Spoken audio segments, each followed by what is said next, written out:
Alright, hello YouTube. I'm trying to record another game review slash coaching. As you can hear, I'm a little bit sick, so I hope that I can still provide decent insight into what's going on here. This time we're looking at Shakara, and he's playing Kingsguard, and this game has a rough early, but then we make a nice comeback. So, first of all, this is our initial role, and I don't really love what we go for. So Kingsguard is of course a little bit of a supportive mastermind. So ideally you don't want to go for combinations and roles that really need you to snowball quite heavily. And a greedy role that has like Steed, Warlock, Disciple, Antler in it and tries to really snowball with the summons is kinda anti-synergy towards the mastermind. Because when these rolls get ahead with their insane summoning potential, they will hold very, very well, and they will get to mid and full cover whatever league comes from the teammate. So ideally, this is that kind of role is something you would want to have if you're, say, Saboteur or maybe even YOLO, of course, but there you have no chance. But Castle can be fine, Cartel can be fine, Fiesta can even be fine. Like whatever type of scaling mastermind where you can really get into a carry position. So if I see this role and in a vacuum, yeah, I mean our teammate is also playing Archer, but in a vacuum, if I see this role, to me this looks like an Archer role that you somehow want to play somewhat like this. Um, Phoenix with Archer is really good. Antler provides tank value. Infiltrator is very good early on. You can even get away with not picking the Phoenix then, but kind of I like this synergy.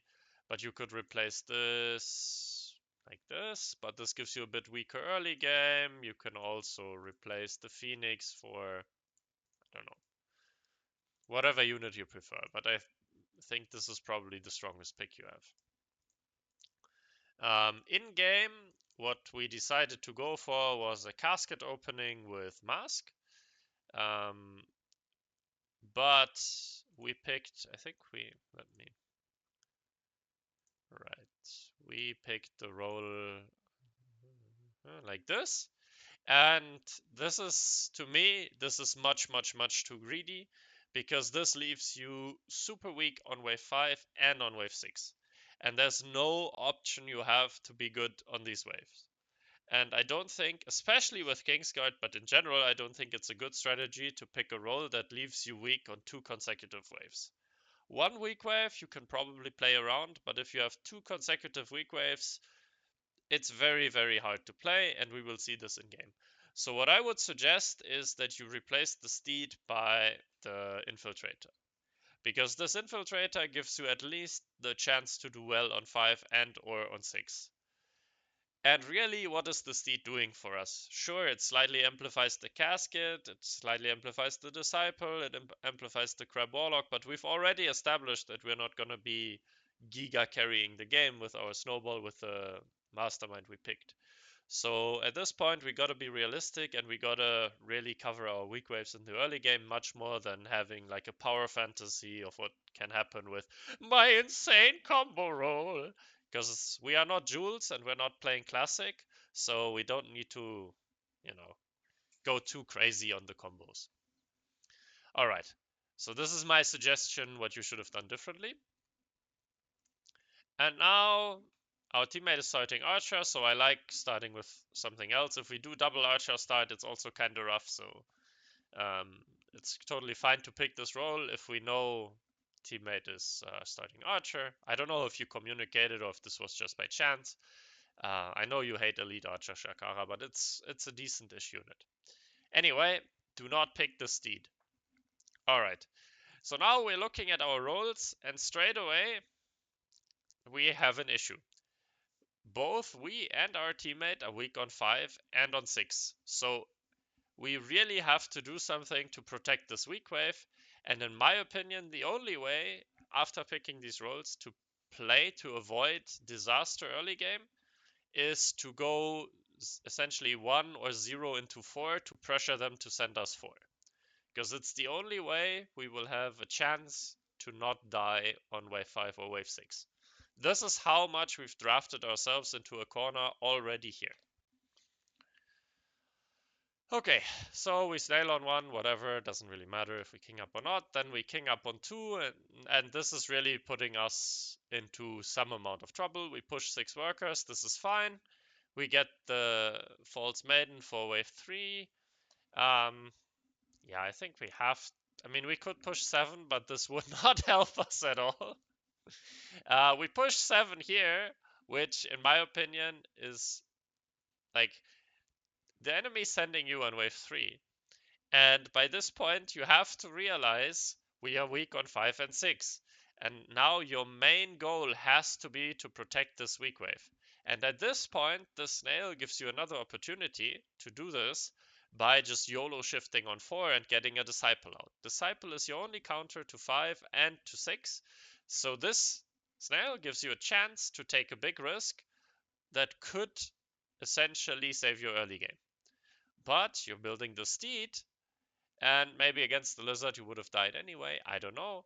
And I don't know how common it is for enemies to really play coordinated early on, so maybe this is a decent play. But definitely in high elo, if you don't shift or pick a role like this, you will be punished 99 out of 100 games. Anyway, so we income king. Don't love this choice, but it's probably necessary given that, you know, we kind of have to get value to somehow survive our weak waves coming up. And okay, we get the lizard, we do not push. We get the Hellraiser, which is fine. I mean, we can't shift on wave 5 because we're super weak there. So we place a unit that will tank decently on 6, and that will at least allow us to, you know, have some damage with the tantrum. Teammate is going for the Bone Crusher in the split. I would prefer to be on the left-hand side as it deals a little bit more damage, but I think it's pretty close. It's not a huge deal. And on wave 5, we reroll because we're now realizing suddenly, oh shit, we're in trouble on wave 6. And our reroll is, we move these away, shuffle the slots, and our reroll consists of APS, it consists of Warp Wig, which I clearly cannot find, Warping, Pull Spot,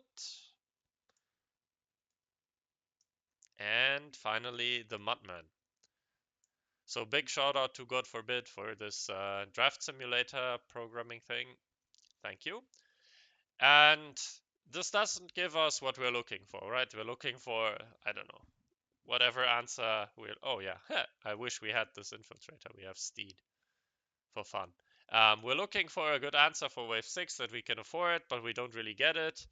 Shakara ends up ditching Steed and Mask and picking APS and Mudman. I would never ditch the Mask here. Like, cheapest unit, 130 gold. We're gonna leak next big. Our game is gonna be rough. This will be very hard to play around. I mean, Shakara does it well, but really, I dislike not having any cheap units. And really, we already have Disciple as an aura. We have Antler as an aura. What do we need the APS for? It's really not doing anything for us. We have 3 auras in a game where we are never going to be in a carry position due to the mastermind we pick, and where we're already kind of in a rough spot early game wise, or at least we will be after the next wave. So personally, I would always do it like this. We get rid of the fucking seed that does nothing for us anyway. And now we have a decent-ish roll, slightly heavy on tanks, but summoners benefit heavily from tanks, so I think it's fine. But we are ready to receive some pain on wave 6. I almost said something that was 18 plus, but yeah, it's a video. Alright, so wave 6, 115% and a hermit, woo! And teammate leaks 50%. I don't like that our teammate is saving here. I don't think it does anything for us. We're always getting the send here. And if he sends whatever does he what does he have, like 60 or something, it's one more Bone Warrior. Maybe he can do a little bit better. Maybe he can boost a Peewee to kite the wave a little bit better. I really don't think saving here is any good because, spoiler alert, we're going full next, but after this tremendous amount of king damage, this pressure is completely meaningless. He easily holds, and we're just feeding him gold. But anyway, since I tried to show things in game as well, I want to show how much superior the Infiltrator is compared to like the Mudman's. So imagine if this steed was an Infiltrator and we're not adding a Mudman but just two Infiltrator. Now you might say, well, two Infiltrator, this is more value, blah blah blah. Yes, but look at our income. We have 57 income after the wave, and wave 5 gives us 108 bounty, so we can definitely afford 160. Yeah, we just could only add the Mudman because somehow our cheapest unit after the reroll ended up being a cursed casket for 130 gold. Um, and no, we are not playing aristocrat or YOLO. Alright, so let's quickly hop in game. So I think it's realistic to assume that we end up with this build for wave 6. And you may see 260 Mythium, but the send in game was Hermit Robo, and you can probably even boost like one or two of these guys a little bit, maybe sell the mask for boosting. But just like the absolute worst case scenario is this. And the build is good, right? The Hellraiser's tanking nicely, so good job, Shakara. This is how you build. And now it's, of course, RNG with this Tantrum Mask, whether it ever focuses something down, how long it survives. Now we're killing this. Now we are leaking 2 creeps and the Hermit. In a run earlier, I leaked only 38%. And now let's just, for the argument's sake, let's boost one of the infiltrators a little bit. So this is the send, and I think at least one of them will be fully boosted. So this, for example, I don't know, maybe you want to boost a different one. I don't know. It doesn't really matter. I think I kind of expect this to be an easy full hold now. I mean, of course, we're also getting better aggro. This is why we boosted this one in the back, so it tanks the split. And now, instead of leaking 120%, we are easily full holding, and we will cover our teammates' leak.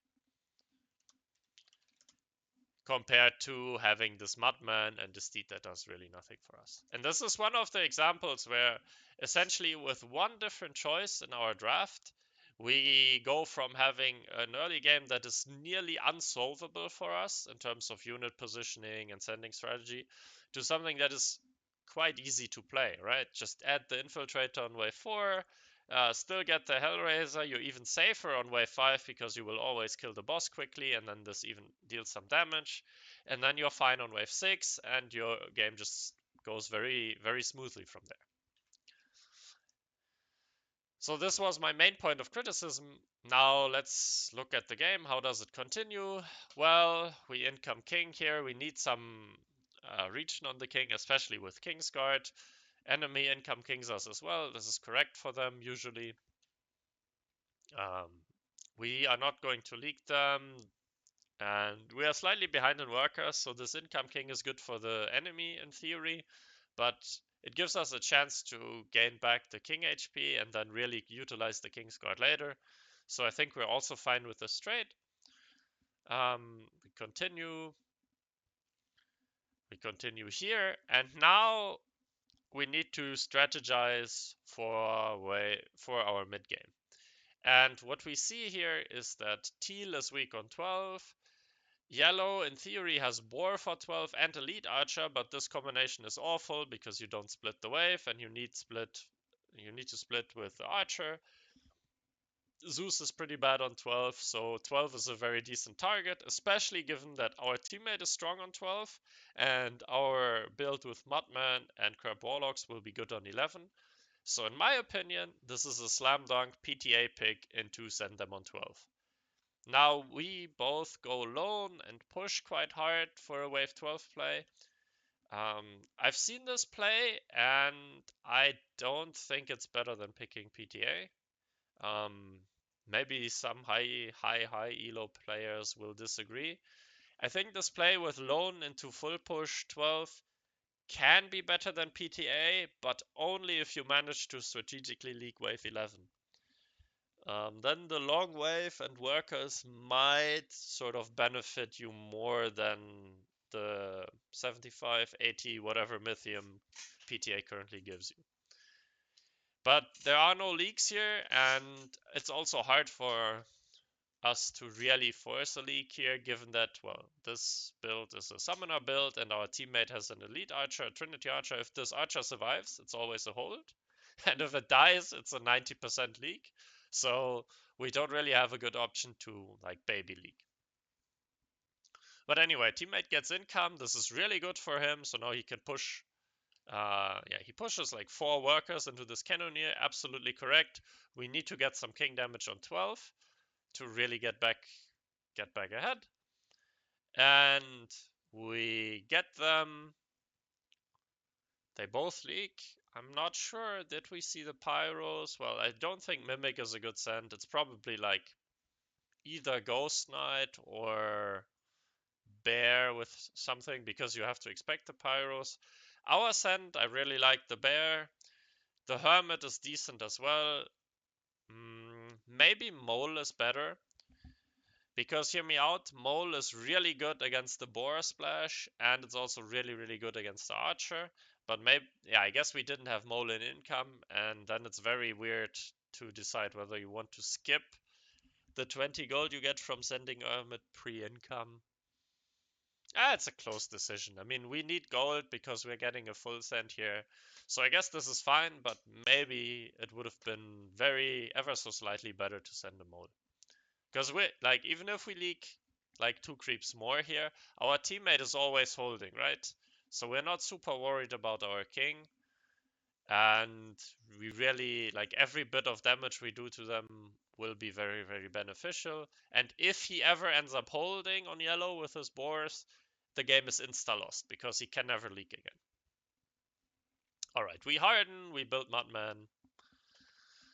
Correct choice, teammate holds, this is very good. So now we are quote-unquote back in the game, and we have to make a decision on what to do next.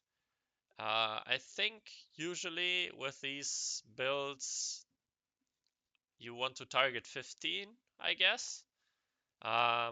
But we are quite pushed, so getting to 15 is a little bit of a stretch. It's definitely one of these cases you cannot go straight 16. It's probably, yeah, it's a close call. And then we somehow, yeah, right. And then weird stuff happens, as in our teammate gets 180 in region king ups on wave 13, while Mr. Alex Frog pushes super hard towards his weakest wave to leak 33% to no send. And with this and our push here, we decide to send on 14, which is probably correct given that he appears to have suicided for fun. And, I mean, Shakara on red, we are weak on 14 with our build. I mean, not super weak, but not really good. And it's definitely possible for them to leak with high push on our teammate. So we send double honey bear mole. Perfect send in my opinion.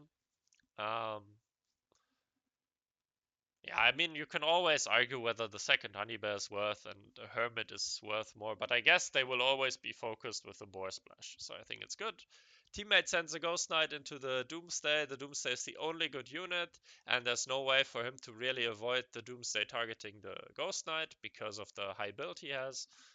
So very good send, which is why you're also confident they will leak. Teammate gets income. Teammate is in a super good spot. Yeah, we leak, but doesn't really matter. And at this point, we're already significantly ahead due to our superior mid-game choices. And now it's probably a 16 angle for us, given that yellow is so bad on that wave. And sure, this guy has Doomsday Pyro and Arctear, but it's very hard for him to full hold. And even if he does, his build is not good at covering, and we only need to deal like, I don't know, with regen, maybe 40% king damage on 16. And we have to protect our weak wave on 16 a little bit. I mean, we're not super weak there, but it's fine to protect and force 16.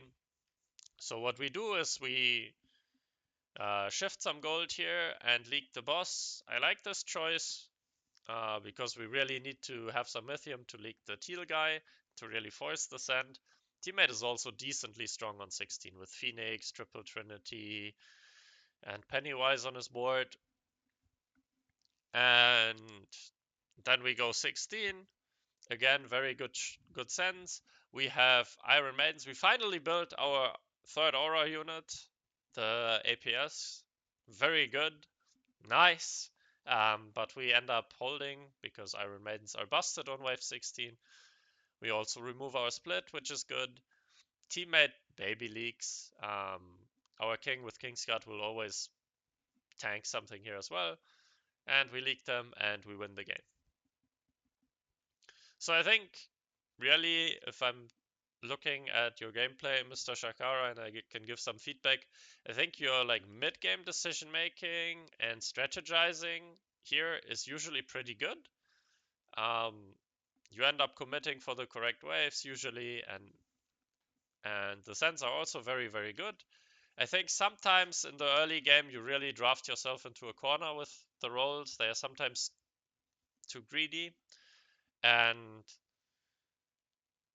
yeah, I think sometimes the re-rolling of the tier ones and early and cheap units are make it very hard for you to execute your build properly. I think it's much easier to play around cheap units than around these very expensive ones after your reroll. We can look at this roll again. This is very hard to make work. You're very good at it, but I think sometimes it's just a much safer choice to have like a cheap tier one, especially for like split adjusting, send manipulation, and all these kind of things. But anyway, all in all, I think it's very good that you didn't give up after wave 6, even though it's very rough and they are ahead.